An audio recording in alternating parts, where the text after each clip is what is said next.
Dear student, आज हम लोग बात करने वाले हैं पाइथागोरस प्रमेय का विलोम।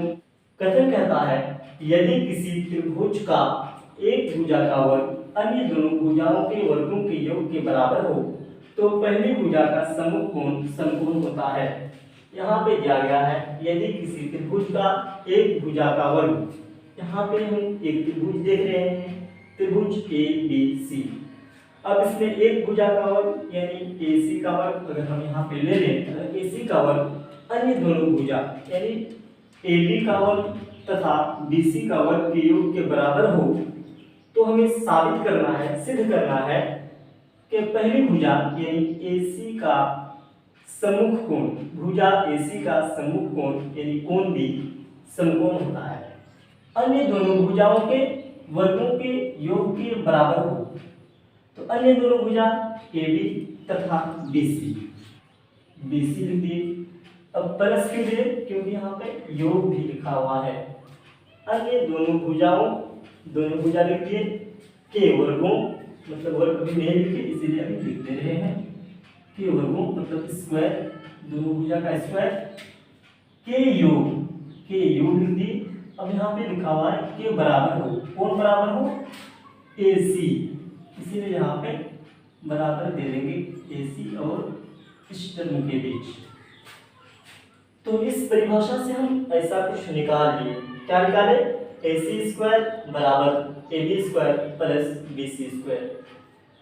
अगर हो, इस प्रमेय का कहना है अगर ऐसा हो तो पहले भुजा का सम्मुख कोण, इस भुजा AC का सम्मुख कोण, भुजा AC का सम्मुख कोण का अर्थ होता है भुजा AC का सम्मुख अर्थात सामने वाला, तो भुजा AC का सम्मुख कोण कोण भी होगा, ये पूरा कोण होगा। सम्मुख कोण समकोण होता है। अब हम जानते भी नहीं है कि समकोण होता है या नहीं। अब अगर जानते भी हैं तो हम इसे साबित कर दिखाएंगे कि रियली ये चीज समकोण होती है। सिद्ध करना है कोण भी बराबर 90 डिग्री। तो हम सिद्ध करेंगे कि कोण भी और ये भी समकोण होता है। अब लिखना है रचना। अब रचना में हमें क्या करना है, जैसे कि पाइथागोरस थ्योरी में भी हमने रचना की थी, उसी प्रकार तो अपने मन से कुछ बढ़ाएंगे या फिर अपने मन से कुछ रचना करेंगे। कैसे करते हैं? सेम इसी प्रकार का एक त्रिभुज और बना लेते हैं और इसका नाम रख दिए DEF।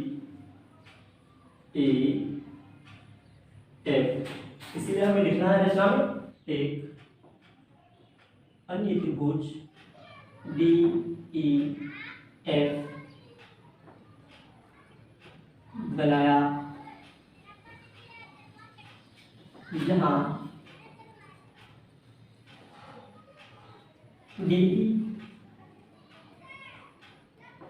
बराबर AB, क्योंकि यहाँ पे देखा जा सकता है इसी के तरह बनाया, इसी के जैसा बनाया, इसलिए DE बराबर AB।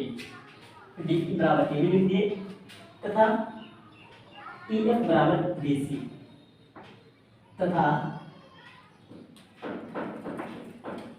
EF बराबर BC लिख दिया और कोण E बराबर 90 डिग्री, ऐसा कुछ लिख दिया। अब लिखने के बाद थोड़ा सा हम इसे सर्वांकन साबित करेंगे, यानी भुजा भुजा भुजा यानी साइड साइड साइड समरूपता से इसे सर्वांकन साबित करेंगे। नोट में ये बात हम आपको बता दें सर्वांकन किसे कहते हैं। जैसे उस थ्योरी में यानी पाइथागोरस थ्योरी में आपको बताया था कि समरूप मतलब सिमिलैरिटी होती है, इसलिए एक वृत्त है और यहाँ पे एक बड़ा वृत्त है, देखने में एक ही तरह लग रहा है, इसे हम क्या कहते थे? इसे हम समरूप कहते थे। लेकिन सर्वांकन का मतलब होता है जो देखने में भी एक जैसा हो और आकार में भी एक जैसा हो, उसे हम क्या कहेंगे? सर्वांकन कहेंगे। समरूप का पहचान ऐसा होता था, लेकिन सर्वांकन का पहचान ऐसा होगा।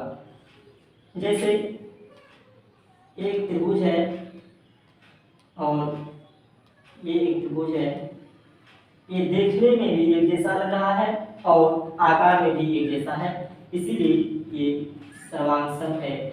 जबकि एक त्रिभुज है और एक त्रिभुज है, ये सिर्फ देखने में एक जैसा लग रहा है, लेकिन ये आकार में एक जैसा नहीं है, इसीलिए इसे हम समरूप कहेंगे।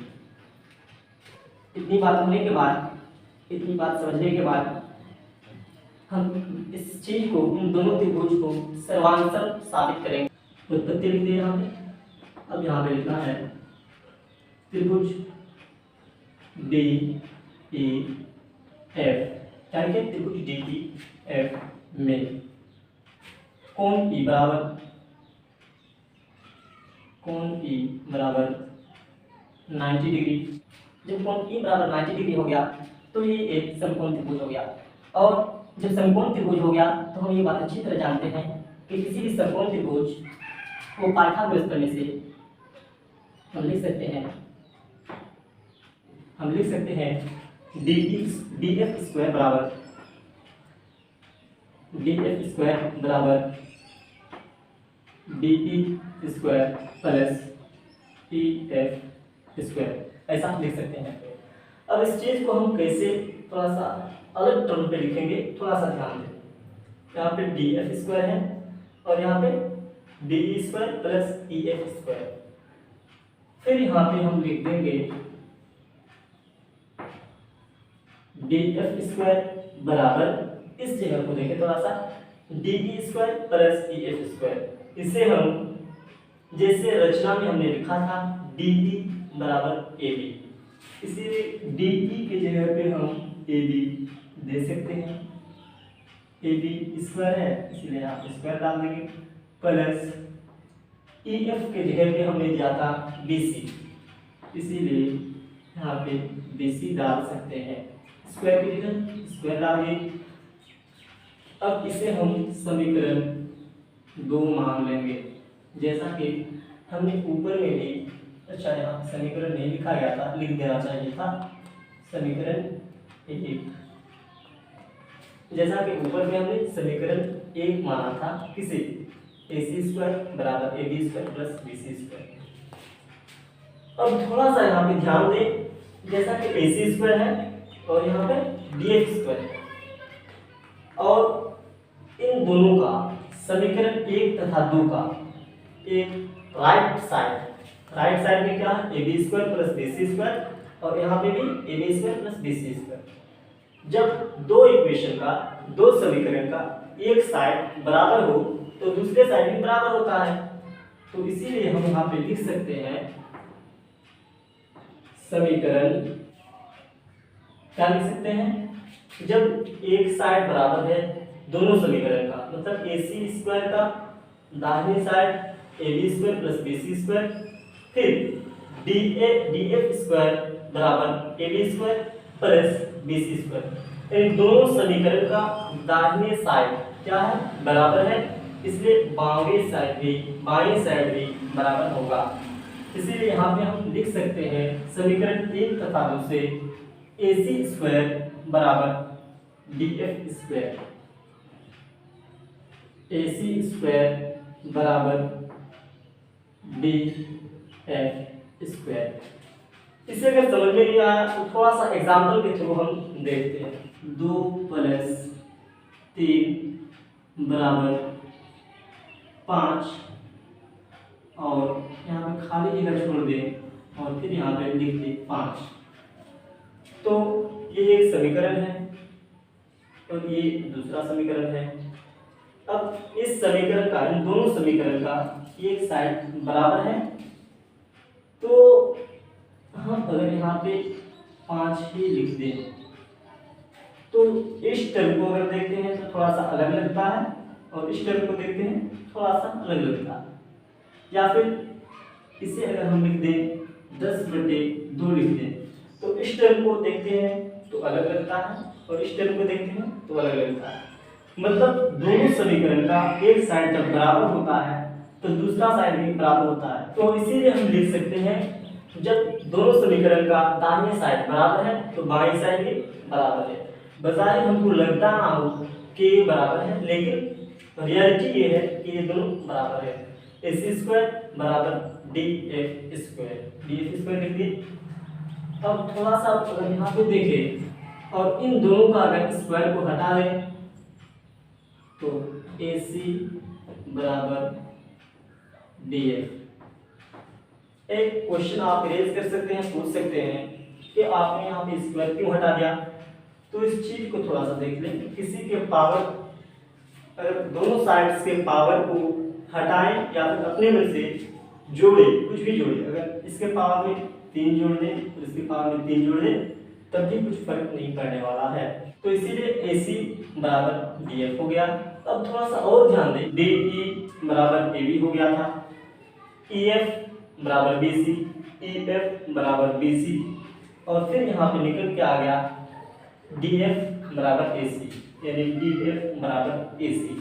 तो हम यहाँ पे लिख सकते हैं कि तीनों भुजा बराबर हो गया, ये भी बराबर हो गया, ये भी बराबर हो गया और ये भी बराबर हो गया। अच्छा, जब ये बराबर हो गया मतलब तीनों भुजा जब आपस में बराबर हो गया, अगर हम चाहें इस भुजा को काट के इसके ऊपर रख दें तो भी तब भी बराबर, इस भुजा को रख दें तब भी बराबर, इस भुजा को रख दें तब भी बराबर। मतलब एक दूसरे को झांक सकता है, एक दूसरे को आए तो नीचे वाला दिखाई नहीं दे सकता। मतलब इसका ये कि ये देखने में भी एक जैसा लग रहा है और साइज में भी एक जैसा है। और थोड़ी देर पहले आपको बताया कि जो देखने में भी एक जैसा हो और साइज में भी एक जैसा हो उसे हम सर्वांगसम कहते हैं। और सर्वांगसम का पहचान ऐसा होता है, इसे हम इसीलिए लिख सकते हैं अतः त्रिभुज ए बी सी सर्वांगसम त्रिभुज डी ई एफ। रचना में क्या देखे थे पहले कि त्रिभुज डी ई एफ में कोण ई बराबर 90, तो यहाँ पे हम देने भूल गए थे। और यहाँ पे आगे साबित हो गया कि त्रिभुज ए बी सी सर्वांगसम है त्रिभुज डी ई एफ के, मतलब ये इसके सर्वांगसम है। मतलब सारी की सारी चीजें बराबर है, ये कोण भी बराबर है, ये कोण भी बराबर है, ये कोण भी बराबर है।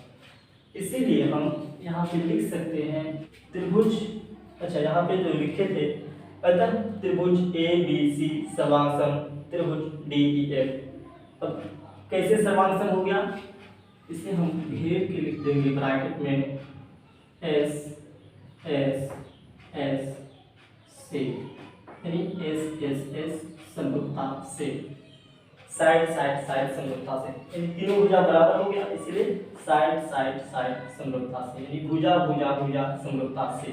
जब तीनों चीज बराबर है, ये डी ई बराबर ए बी, ई एफ बराबर बी सी और ए सी बराबर डी एफ, तो हम लिख सकते हैं कोण ई बराबर कोण बी। क्यों? क्योंकि 90 डिग्री है। जब ये 90 डिग्री है और ये जाके इस पर हूबहू फिट हो जा रहा है, मतलब इसका भी कोण बराबर है, तो ये 90 डिग्री है तो ये भी 90 डिग्री है, कोण ई बराबर कोण बी यानी 90 डिग्री। अतः हम कह सकते हैं कि कोण बी बराबर 90 डिग्री। जब कोण बी बराबर 90 हो गया तो हमें सिद्ध ही करना था कोण बी बराबर 90। सो गाइस यहाँ पे आ गया कोण बी बराबर 90, यानी इसे हम फिर के समकोण भी लिख सकते हैं, समकोण